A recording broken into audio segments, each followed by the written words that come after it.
My friend, today we're going to be talking about how to use the circle fifths and then use it to modulate or transpose. Don't be scared. These musical terms shouldn't bog you down. In fact, they should be little resources. Circle fifths is our friend, quite like a calculator is.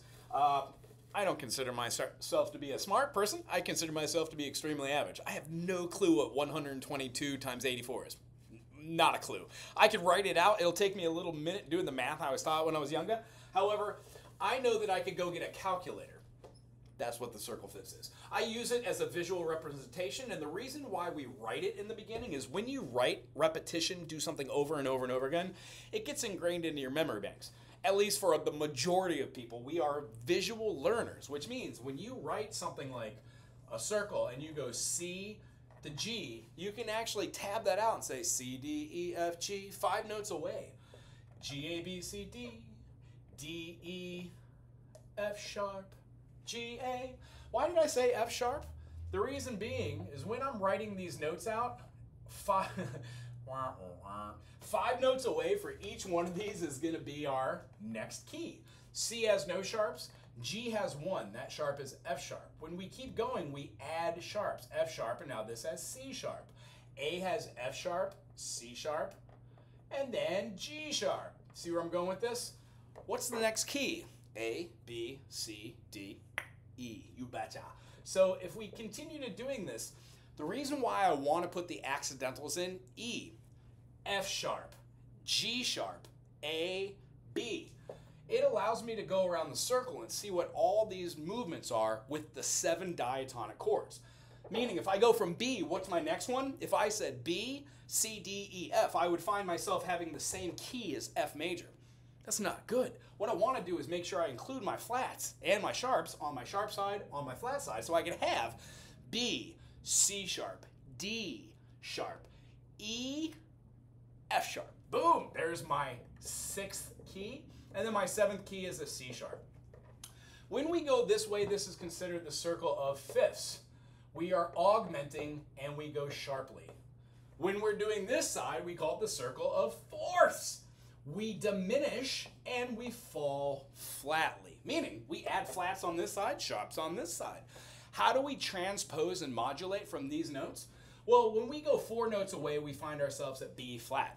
Now, the key of F, if we were to go through here and find ourselves going no sharp, 1 sharp, 2 sharp, 3 sharp, 4 sharp, 5 sharp, 6 sharps.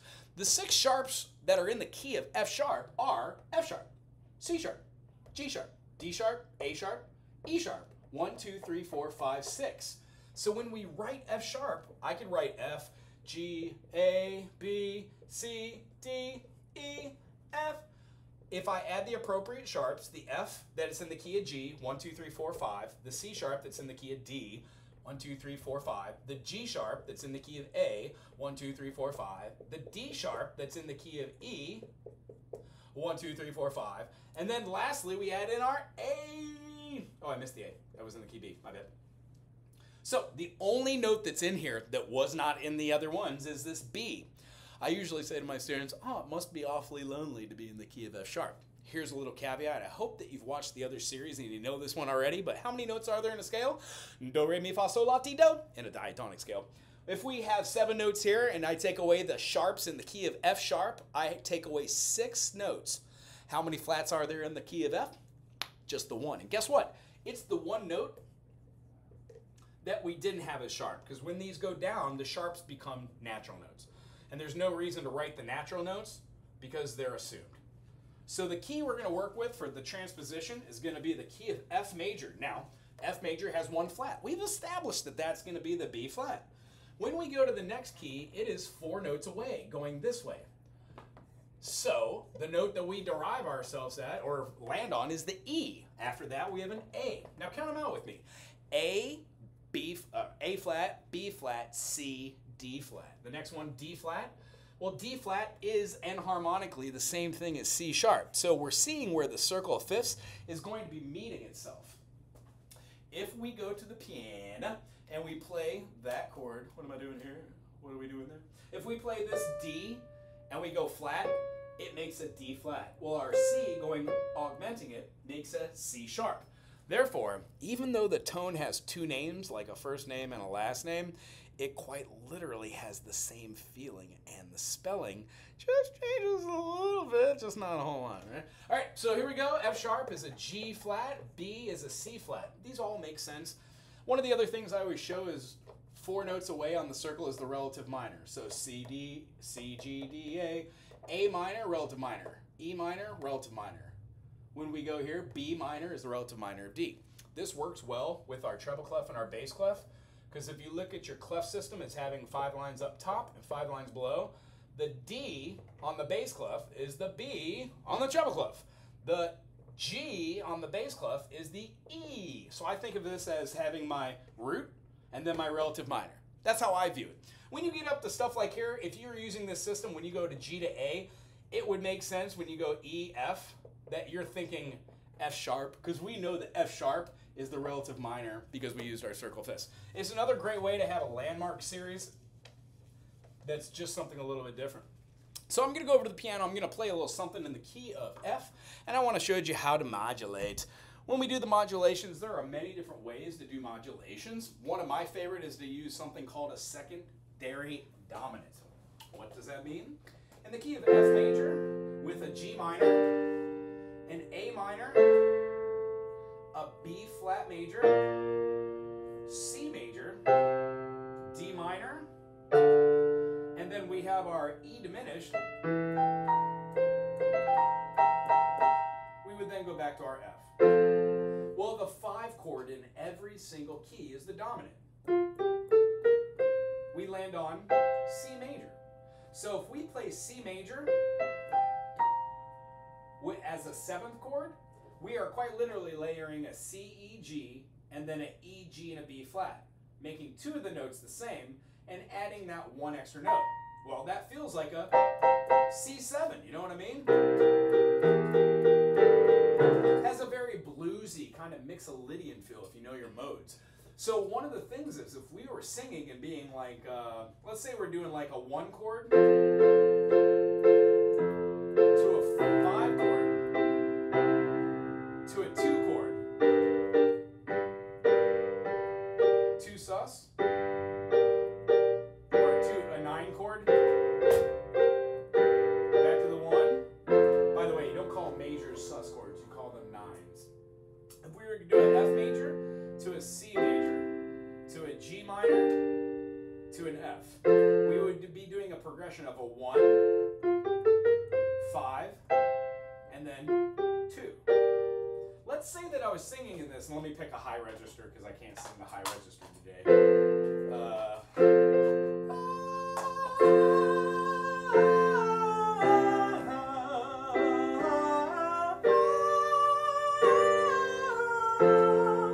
That is just way too high for me to sing. So what would I do to transpose that? Well, my male singing voice is around here. Kind of down here if I was bass, but more like tenor. I can do alto, but I definitely can't do soprano. So would I want to move up in tone, or would I want to move down in tone? Because I want to go to the lower register, I'm going to move down in tone, meaning all of the intonations of these chords are still going to be the same. I'm just going to be having them in a different key. So I'm going to move this F down to a male singing voice. For me, I'd like to go down at least a 4th or a 5th. So if I was to play that same thing,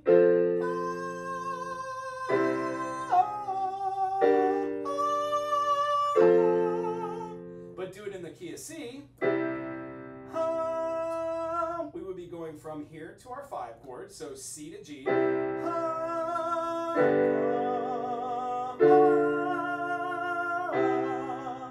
That feels a lot better from going C, G, and then D minor back to C. We could even go further. F, E, D, C, A, B flat. B flat. When we go to our 5 chord, it's our F major. And then our 2 minor is going to be our C minor. And then back to B. So that feeling would be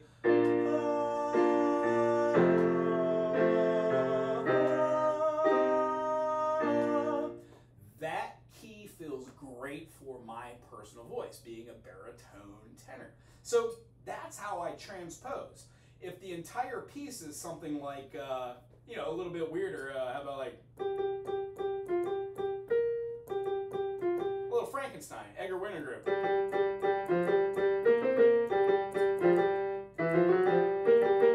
Right? We can move that to C. But we have to use the same movements.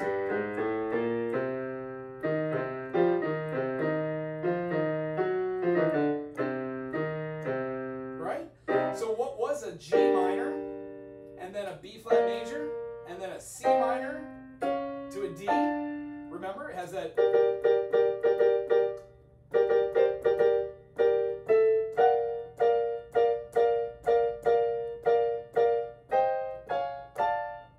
Moves through the chord structures. Well, I would just move that to C. Remember that instead of going G to my F, my dominant here, I would be going from C to my dominant here. Because in the key of C major, B is the major seventh, and then B flat would be the relative minor. That is how you transpose for voice.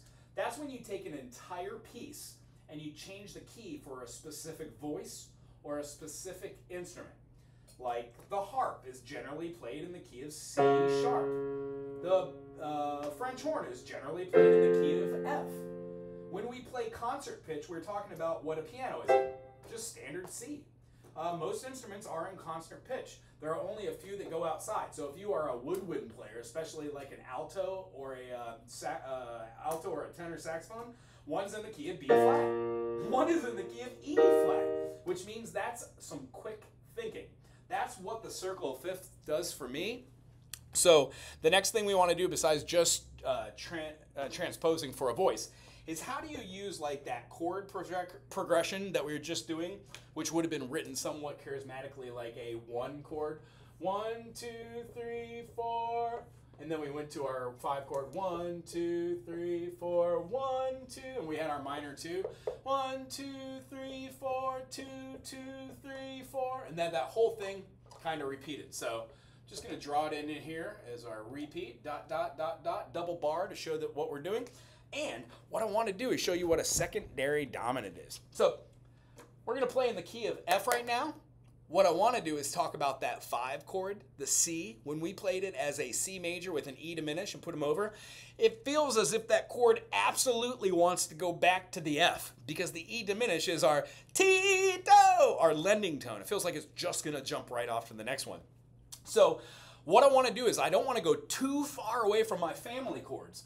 But if I were to modulate to the key of C or B flat or G, that would feel great. If I go all the way to something so far away from the circle where I'm at, my center and my tone, like down here, it would feel somewhat awkward. Now, F sharp, not too terribly bad, but definitely going to something outside of where your relative key, this F and this F are very, very close. You know, what we're talking about are family tones.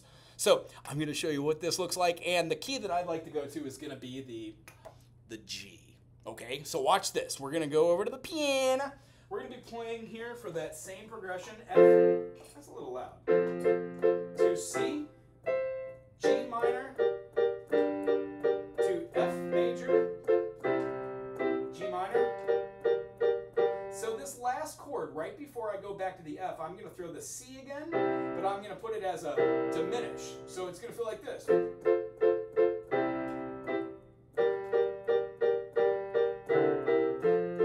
See that quick transition? So instead of having the same chord played again, I'm going to split this last measure with the minor 2, but then I'm going to play the 5 dominant. Boomzo. The first time through, I'm going to do it that way. Second time through, I'm going to play it by using a different 5 dominant. I'm still going to use the 5 dominant, but now I'm going to make a special note, put right below it. I'm going to be playing the dominant in the key of G. What's the dominant in the key of G? You betcha. G, A, B, C, D. If we play a D major, but play the D major as a D7, we then have the lending tone for G. When you replace this 5 dominant here, you receive, oh, you know what? I want to move this over because I still want to play the G minor. G minor, and then the 5 dominant here I'm going to take from D. Boom. This whole thing now, because this was in the key of F, is going to modulate, mod, mark it out, going to the key of G. This is how that progression would feel. Here's our C7. It goes right back into our F.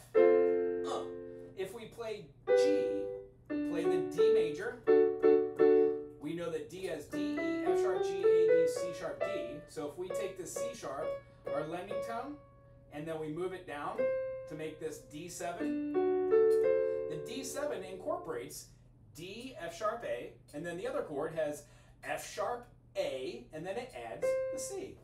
So we have a diminished. That chord goes into a G quite well. So here's what they look like together, very slowly.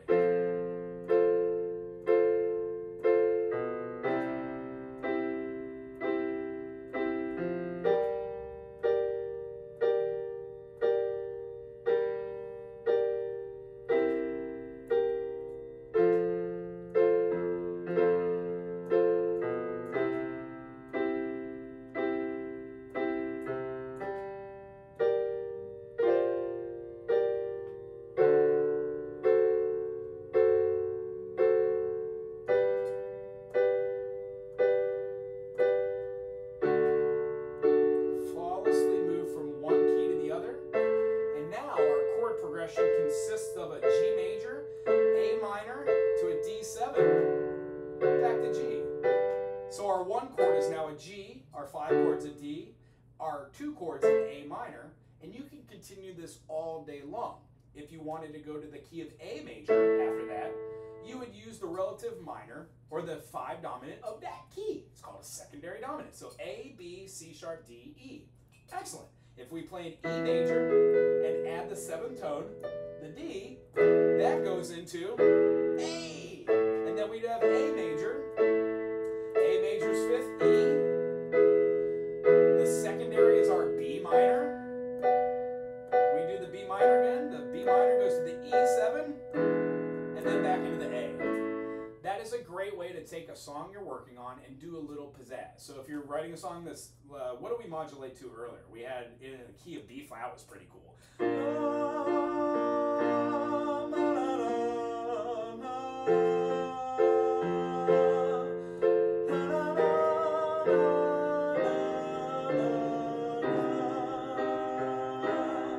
As long as we find ourselves in that B flat, that F major, and no matter what we do, we find ourselves doing the C minor, that minor second, we could then use that secondary chord, which was the F, to play it as a dominant with the E flat. And because F, as this diminished chord, goes into the next key, we would go into a F sharp major. So what you can see is you can use the cool tool of modulation or the cool tool of transposition to essentially move anywhere you want to any key. Having a stable foundation on what these notes do is really the next thing. Knowing that the key of blank sounds good with the key of blank is your next step. Start songwriting, start part writing, start leading some tones, and see what you can come up with on your instrument. If you have any questions about anything that was covered here, please put it in the comment section below. Otherwise, enjoy this, please subscribe, and we'll see you soon.